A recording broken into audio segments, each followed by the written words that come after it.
All right, back here with CBS Sports NBA insider Bill Reiter. Let's start with the Suns and Lakers here. The Suns eliminate L.A. AD comes back from injury, aggravates his groin here in Game 6, just 5 minutes into the game.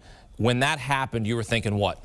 The Suns are not just going to move on in this series, but they have a legit path forward to do something pretty special. And there's a theme that's emerged this evening, and I think with this Lakers loss, it's at its most obvious.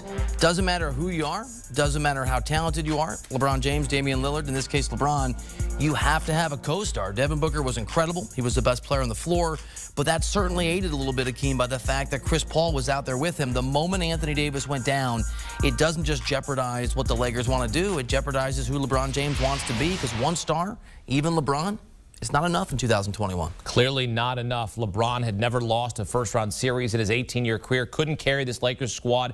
Didn't get the help he needed against a very good Suns team. And we know that he said he'd never get back to 100% following the high ankle sprain that he dealt with in this season. And you talk about LeBron and what's next for him.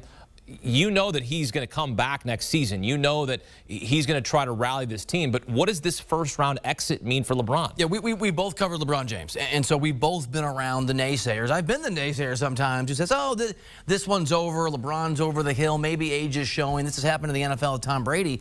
But I think you have to really start to wonder to what degree LeBron James is to be taken at his word, which he's permanently 70 or 80%. And if that's the case, what he needs is for Rob Pelinka and that Lakers organization to put more pieces around him. Easier said than done. I get it.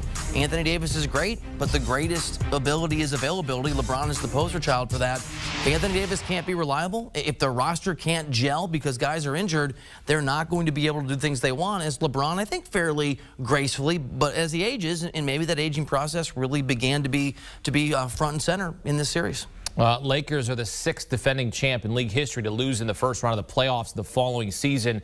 So really, how do you fix this when you're in win now mode, right? LeBron James is going to turn 37 next season. How do you fix this? I think there's a few things. I mean, the first and the foremost is Anthony Davis has to be healthy. And if you're trying to be an optimist and you're trying to be fair to the Lakers, there's a few things. One, Anthony Davis has never played extended basketball beyond the regular season, even these bizarre regular seasons, really in his career, because he's never had success till he came to the Lakers. So that run last year, which was into October, every source I talk to says that players have been worn down. The fact that a lot of these guys have been still in a bubble in this pandemic in a way most of us aren't has worn on guys. So maybe Anthony Davis, early exit, returns next year. He's fresh. He's healthy. That's number one.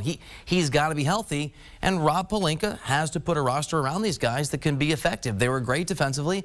They need more shooters. They need guys they can rely on. They've got some difficult decisions to make. Yeah, certainly, because Lakers aren't just going to go away and say, hey, we got knocked out in the first round. You know they're going to be coming back next season. What kind of statement did Phoenix make in this series, especially being down 2-1 early on in the series? Yeah, this is something we've talked about a lot, you and I together, and on CBS Sports HQ.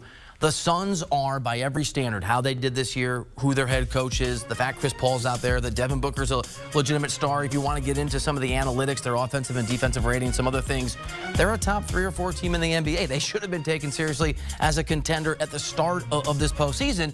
And I think the fact that they've been a little under the radar, the fact they were playing the Lakers, folks didn't see them that way. Well, it's time that we all wake up to the fact that this is a team, the Phoenix Suns, that are one of the 3 or 4 remaining teams that are good enough, absolutely, to win an NBA championship. Do not sleep on this basketball team.